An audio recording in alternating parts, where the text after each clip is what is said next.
अस्सलाम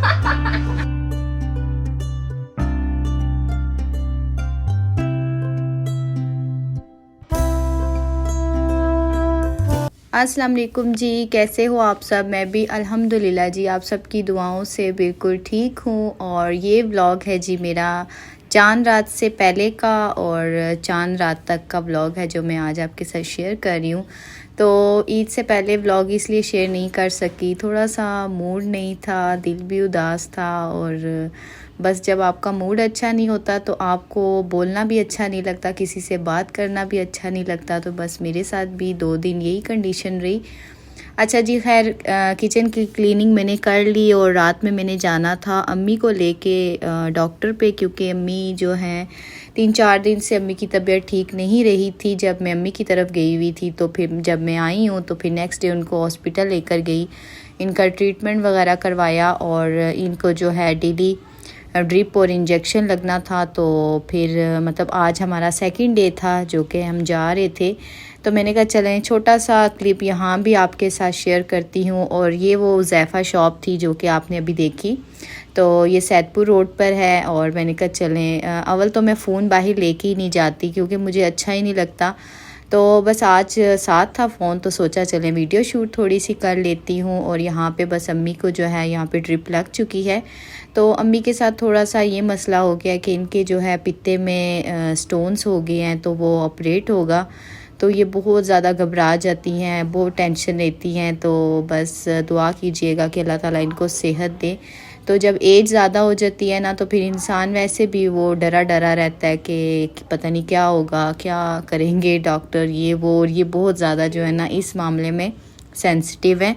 तो यहाँ पे एक्वेरियम था तो सोचा चलें, इतनी प्यारी फ़िशेस लग रही थी तो मैंने कहा चलें वीडियो बना लेती हूँ थोड़ी सी। और एक्वेरियम का जो है वो मेरा और मेरे हस्बैंड का भी प्लान था, लेकिन फिर हमने कैंसिल कर दिया था क्योंकि बच्चों वाला घर है तो बहुत मुश्किल होता है फिर हैंडल करना। तो मैंने कहा बस बेहतर यही है कि हम एक्वेरियम जो है वो ना ही रखें। और बस अम्मी की ड्रिप ख़त्म होने का वेट था कि वो ख़त्म हो और इसके बाद फिर हम घर जाएं। 3 दिन लगातार फिर अम्मी के साथ मुझे आना पड़ता था रात को और फिर इनको ड्रिप लगवा के और फिर लेकर जाती थी। और फिर उसके बाद जो है लास्ट 3 दिन रह गए थे तो फिर भाई मेरा ले आया था अबू रेहान को। और इस अबू रेहान ने इतना भी तंग किया है ना, मैं आपको बता नहीं सकती। मेरे पौधे इसने जो है ना वो सारे खा लिए। मनी प्लांट इतना अच्छा मेरा ग्रो हो रहा था और वो विंडो की तरफ उसकी बेल जा रही थी, मैं इतनी खुश हो रही थी।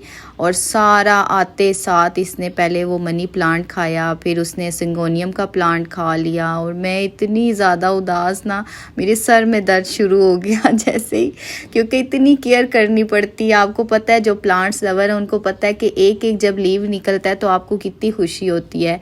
तो इसने आते साथ तूफ़ान मचा दिया था, लेकिन बस अब क्या करूँ, अब बेचारा तो खैर ज़िबा भी हो गया है। चले फिर इंशाल्लाह आगे ईद का जब व्लॉग आएगा वो मैं आपके साथ शेयर करूँगी। और यहाँ पे मैं आपको अब अपनी बेटी के जो है ईद के ड्रेसेस दिखा रही हूँ। तो ये वाला ड्रेस तो खैर इसके बाबा ने ही इसको लेकर दिया था और फिर इसने रखा हुआ था कि मैं बड़ी ईद पे पहनूँगी। और कमीज शलवार और साथ में जो है ना ये छोटा सा इसका दुपट्टा है और ये भी बिन सईद का सूट है। और साथ में जो है वो फिर मैं लेकर आई थी इसके लिए। इसको फ़्रॉक का बहुत शौक़ है, बस ये कहती है मैं इस तरह के फ़्रॉक्स वगैरह पहनूं। और आप लोग कहते होंगे इसकी हर ईद पे फ़्रॉक ही पहनती है, बस इसको शौक़ ही ऐसा ही होता है। फिर ज़ाहिर है बच्ची को जो शौक़ होगा फिर मैं उसी तरह की इसको ड्रेसिंग करवाती हूँ। तो ये इसके 2 ड्रेस हैं जी ईद के। और यहाँ पे मैं अब आपको दिखाती हूँ, ये देखें ये भी इतना ज़्यादा ग्रो हुआ था, ये भी खा गया। ये स्नेक प्लांट भी, साथ एक और प्लांट था वो भी। और वो मनी प्लांट का तो बस हाल ही ना पूछे ना इतना मेरा सर में दर्द शुरू हुआ था और इतना ये मचरा हुआ था ना, किसी से हैंडल ही नहीं हो रहा था।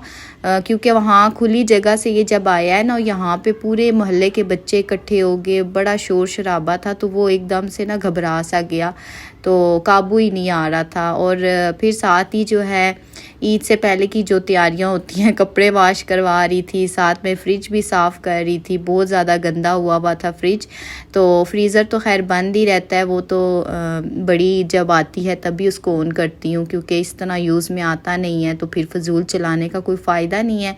हमारी ऊपर भी फ्रिज है, नीचे भी फ्रिज होती है, तो हमारा बस काम चल जाता होता है। और बस ये है कि फिर मैंने फ्रिज साफ़ किया और सारी चीज़ें। और इस दिन मेरा मूड इतना भी ख़राब था ना कि मुझे किसी की बात अच्छी नहीं लग रही थी। मैं कह रही थी मैं किसी की शक्ल भी ना देखूं। तो बस आज अच्छा मूड था तो सोचा आज वॉइस ओवर करूं, क्योंकि अगर मैं सैड मूड में वॉइस ओवर करती ना तो आप लोगों ने मेरी वीडियो से भाग जाना था और आपने कहना था ले हम तो घर की टेंशनों से थोड़ा रिलैक्स होने के लिए यूट्यूब खोलते हैं तो यहाँ पे भी रोने धोने हैं। तो बस इसी वजह से आज अच्छा मूड है तो मैंने कहा चलें आज वॉइस ओवर करती हूँ। और फिर नेक्स्ट डे जो है मैं अपने बेटे के साथ माशाल्लाह से बाहर गई हुई थी। डॉलर शॉप पे जाना था और भी इधर उधर 2-3 शॉप्स पे जाना था। मेरी जो है पानी की बोतल्स नहीं थी फ्रिज के लिए, वो लेने में गई थी। और क्योंकि हर सीज़न जो है वो आपको पता ही है ख़राब हो जाती हैं, फिर नेक्स्ट लेनी पड़ती हैं। तो फिर उसके बाद मैं उज़ैफ़ा पे चली गई थी और यहाँ से फिर ये देखिए ये मैं एक रैक ले रही थी, ले नहीं रही थी, देख रही थी। हालांकि मेरा इरादा था कि मैं ले लेती हूँ, लेकिन इसकी इतनी ज़्यादा प्राइस थी 11,000 और पता नहीं समथिंग इसी तरह था इसका। हाँ ये अभी आपको शो भी हो रहा है 11,500 का। तो जब मैंने आज से 2 साल पहले इसकी प्राइस पूछी थी तब बड़ा वाला जो था वो 9,000 का था, लेकिन ये बहुत महंगा दे रहा था। मैं आलू प्याज के लिए ना मैं ये ले रही थी, क्योंकि मेरे किचन में जो बास्केट है वो मुझे अच्छी नहीं लगती। तो मैंने कहा चले मैं चेंज करूँगी, तो देखूँगी कहीं से रीज़नेबल मिली तो ज़रूर लूँगी। और यहाँ पे मुझे चुकेरे नज़र आई थी। अम्मी कब से कह रही थी कि ये चुकेर इस तरह की हों तो मुझे पसंद है, तो जहाँ भी हुई तो लेके आना। तो ज़ैफ़ा पे मुझे नज़र आई तो फिर ले आई। हालांकि क्वालिटी कोई इतनी ख़ास नहीं थी, लेकिन और कहीं से मिल नहीं रही थी तो फिर मैंने यहाँ से ले ली। और छोटी मोटी जो चीज़ें ख़त्म थी घर की, आपको पता ही है घर में तो 100 चीज़ जो है ज़रूरत पड़ती है, तो बस वो ले ली थी। और यहाँ पे शुक्र अल्हम्दुलिल्लाह जो अब मेरा बड़ा बेटा है तो वो थोड़ी बहुत ना बाइक चला लेता है। तो फिर हस्बैंड ने यही परमिशन दी है कि ये उस टाइम बाइक लेके जा सकता है जब आप साथ होगी, वरना इसको बाइक बिल्कुल भी नहीं देना, बिल्कुल भी इसको परमिशन नहीं है बाइक चलाने की। तो बस ये मेरे लिए बड़ी एक सहूलत हो गई है। मुझे बड़ी लाचारी होती थी, कहीं जाना होता था तो मैं बड़ी मजबूर होके बैठ जाती थी। और अकेली जो है रिक्शे में जाना वो भी मुझे अच्छा नहीं लगता था, वो भी मुझे जो है ना मैं कंफर्टेबल नहीं होती थी अकेली। तो अब शुक्र अल्हम्दुलिल्लाह ये भी मेरी बहुत बड़ी टेंशन जो थी ना वो भी दूर हो गई है। अब मैं जो अपने बेटे के साथ जा सकती हूँ और शुक्र है अल्हम्दुलिल्लाह। और बस यहाँ पे जी नेक्स्ट डे स्टार्ट हो गया था, यहाँ पे चांद रात स्टार्ट हो गई थी। और ये मेरी बड़ी नान की बेटी आई हुई थी मेहंदी लगवाने, और साथ पे मेरी बेटी जो कि मेहंदी की बहुत शिदाई है तोबा। तो बस ये तो कहती है हर वक्त मेरे हाथों पे मेहंदी ही लगी रहे। अभी तो मुझे कह रही थी मम्मा मैं पाँव पे भी लगाऊंगी, मैंने कहा बस कर दे अभी बहुत छोटी है तू। तो यहाँ पे बस उसके बाद बच्चों ने जो है इंजॉय किया। कैसे इंजॉय किया, बस पुरानी अपनी जो है ताया अबू की वीडियो लगा के अमार बैठ गया था और शादी की उनकी देखे। और बड़ा इन्होंने बच्चों ने ना बड़े हैरान हो रहे थे अपनी मम्मा बाबा को देख के, वो भी अपनी मम्मा को देख के हैरान हो रही थी। और मेरा बेटा भी बाबा को दादों को सबको देख के ना 20 साल पता नहीं इनकी शादी को मेरे ख्याल से हो गए हैं कि कितने हो गए हैं।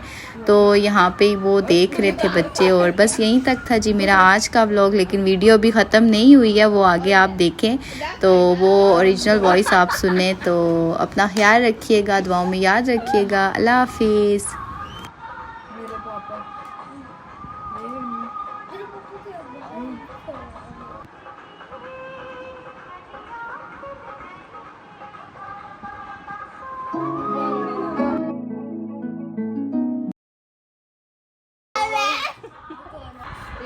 एक्टर कौन है?